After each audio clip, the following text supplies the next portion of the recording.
Okay, so the topic that I wrote my paper on was public health policies and how they impact different people. Do they really help our community? And how often do people really follow them?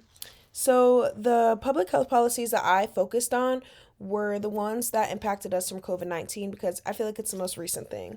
So, one thing was mandated vaccines. So, for each of these topics, I took a quote from my paper that either was from me or from a journal article that I used, and I kind of showed the supporting and the opposing side. For the supporting side of mandated vaccines, I brought up the fact that it was required for a lot of people to get these vaccines who worked in hospitals or who worked in schools in different states, and how the people that got these required vaccines believed that they were going to either protect them or protect the people around them, stop the illness, stop the spread. The opposing side, however, I used a quote from a journal article: any idea how fast it's just a mask can turn into, it's just a vaccine. So this kind of brought up the fact that we went from, hey, just wear a mask, to, okay, you're going to get this new vaccine that doesn't have a lot of research behind it, is being promoted by various different companies. And it brought the fact that in the US in the 19th century, the smallpox vaccine had started anti vaccination groups, which are still very prevalent today. So, my second topic was: will the spread of a given disease worsen and result to health suggestions not being followed? So, for the people that say, yes, the illness will worsen when these regulations aren't followed, I took a quote that said, these studies show a direct correlation that when masks are worn, the spread of COVID-19 was less rapid and severe, which supports the fact that people who follow these policies believe that, hey, when we wear our masks and things of the sort, it's a less rapid spread, and it does help not only yourself but the community. And then there's people who say, no, these regulations don't impact the spread.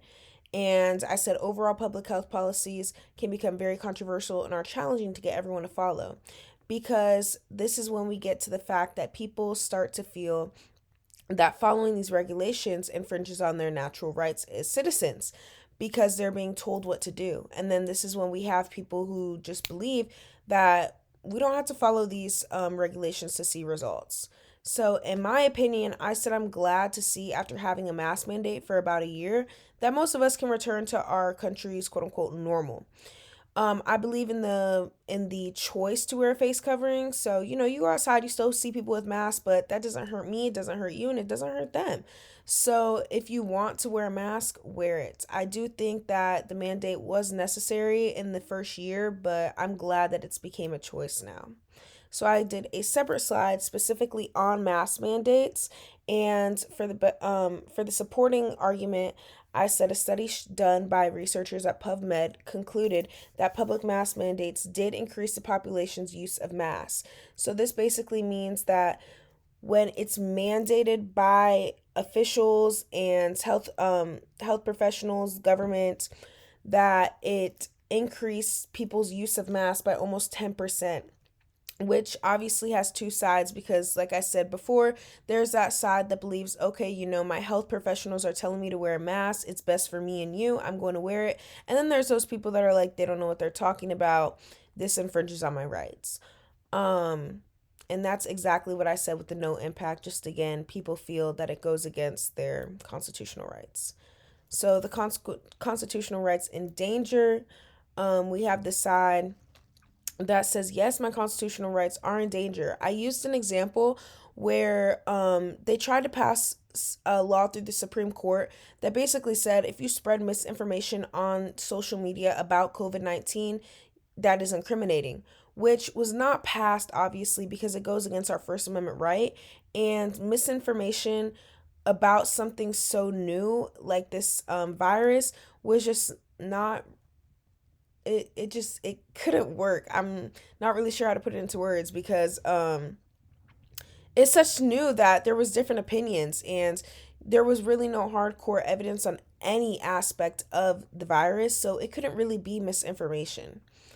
And then for the opposing side, I was just saying, like, people believe that these regulations are for their best interests, so they have no no problem with following these regulations. So for my conclusion, I this was kind of an opinionated conclusion.